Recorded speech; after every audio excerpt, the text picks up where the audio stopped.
السلام علیکم۔ مہا T T 2026 paper 1 اور 2 اردو مضمون کی تیاری میں ہم نے کل زمانۂ ماضی کے بارے میں پڑھا، جس کی 3 قسمیں تھیں۔ آج ہم زمانۂ حال کا مطالعہ کریں گے۔ حال یعنی وہ زمانہ جو موجود ہو، جاری ہو۔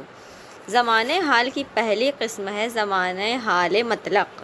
زمانۂ حال مطلق میں اکثر کسی واقعے یا عادت کے واقع ہونے کا ذکر ہوتا ہے، یعنی یہ عادت پہلے سے چلی آ رہی ہے۔ مثال جیسے تھوڑی بارش ٹھنڈک کی جگہ حبس پیدا کر دیتی ہے، یعنی ایسا ہو تو ایسا ہوتا ہے۔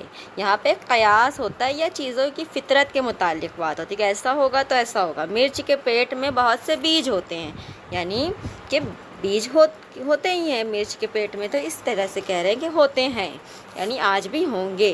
احمد اس وقت اسکول جاتا ہے۔ چونکہ وہ کل تک اسی وقت اسکول جاتا تھا، تو اسی وجہ سے کہا جا رہا ہے کہ آج بھی وہ اس وقت اسکول میں ہوگا، یعنی جو بات ہوتی آئی ہے اور ہو رہی ہے اسے زمانۂ حال مطلق کے ضمن میں لیا جاتا ہے۔ اب آتے ہیں دوسری قسم، جس میں زمانۂ حال جاری ہے۔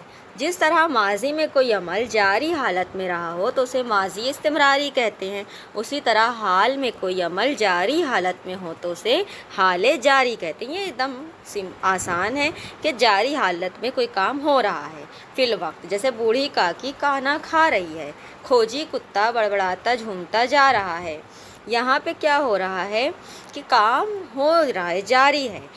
اب ہے ہماری تیسری قسم زمانۂ حال کی، حال مکمل۔ جس طرح ماضی میں ہوئے کسی مکمل کام کو ماضی بعید کہتے ہیں، یعنی وہ کام بہت پہلے مکمل ہو گیا تو وہ ماضی بعید ہے، مگر جو حال میں ابھی ابھی مکمل ہوا اسے کہتے ہیں ماضی نہیں، حال مکمل۔ جیسے کہ آج بدھ رام کے گھر سکھ رام کا تلک آیا ہے، یعنی تلک آنے کا کام ہو گیا ہے، مکمل ہو گیا ہے۔ کاکی اٹھو میں پوریاں لائی ہوں، ابھی ابھی لائی ہوں، حال میں لائی ہوں، مگر لائی ہوں لانے کا کام پورا ہو گیا ہے۔